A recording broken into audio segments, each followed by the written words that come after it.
Versus New Zealand T20 धमाका या फिर तमाशा। दोस्तों क्रिकेट में जीतना जरूरी नहीं, हौसला रखना जरूरी है। और अगर न्यूजीलैंड के खिलाफ खेल रहे हो तो सिर्फ सब्र ही करना जरूरी है, क्योंकि हमारी टीम ने ऐसा सब्र दिखाया कि न्यूजीलैंड वालों के दिल आंसू में बह गए और उन लोगों को भी तरस आ गया कि भाई ऐसा सब्र भी होता है। अब देखो हारिस भाई मैच में ऐसे दाखिल हुए जैसे अभी मेला लूटेंगे और बाहर ऐसे निकले जैसे चोरी पकड़ी गई हो। 6 गेंदें खेली और 0 पर आउट। हसन नवाज बेचारे को मौका दिया, लेकिन भाई ये तो ऐसे निकले जैसे ऑनलाइन क्लास में पहली बार कैमरा ऑन करवाने के बाद बंदा कंफ्यूज हो जाए। 0 पर आउट होकर ऐसे लौटे जैसे किसी ने मुफ्त खाने का वादा करके धोखा दे दिया हो। सलमान अली आगा भाई ने बैटिंग का नया फलसफा इजाद किया है। मारो मत बस ठहरो भाई, ये T20 है, फ्रिज में रखा हुआ सालन नहीं कि जितना चाहो देर रखो जायका बढ़ेगा। न्यूजीलैंड वालों ने उनके इतने कैचेस छोड़े कि हमें खुद को शक होने लगा भाई ये लोग खेलने आए हैं या हमारी गुर्बत देखकर सदका दे रहे हैं। लग रहा था कि न्यूजीलैंड का खुफिया एजेंट हमारी टीम में घुस गया है और उनको कह रहा है कि भाई इन बेचारों को खेलने दो, वैसे ही हालात खराब है। इरफान खान नियाजी भाई आकर एक दौड़ी ली और फिर ऐसे खड़े हो गए जैसे वाईफाई बंद आ गया हो। भाई कुछ तो करो,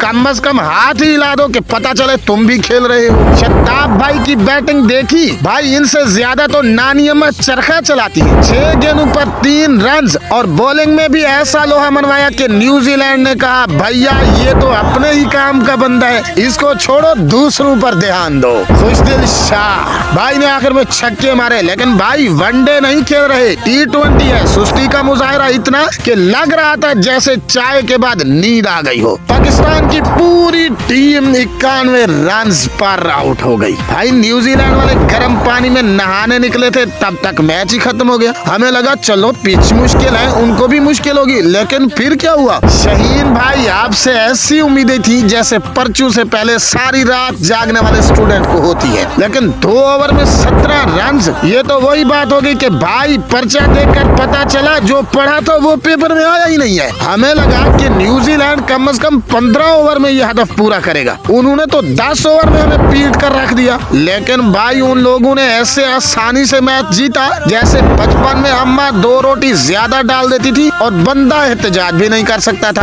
अब भाई दूसरा मैच आने वाला है और सवाल यह है कि पाकिस्तान कुछ करेगा या फिर अगली दफा स्कोर बोर्ड पर रन्स की जगह चलो घर लिखा होगा। कप्तान साहब कह रहे हैं हम सीख रहे हैं। भैया जी सीख रहे हो या फिर इंस्टाग्राम पर रील्स देख रहे हो? अगर आप लोग चाहते हैं कि पाकिस्तान क्रिकेट के ये तारीखी कारनामे हम इसी जोश और खरोश के साथ आपको सुनाते रहे तो चैनल लोधरा के शहजादे को सब्सक्राइब करो, वीडियो को लाइक करो और कमेंट्स में बताओ कि पाकिस्तान को अगले मैच में कौन सी दुआ पढ़ करके जाना चाहिए। मेरी जान ये वतन मेरी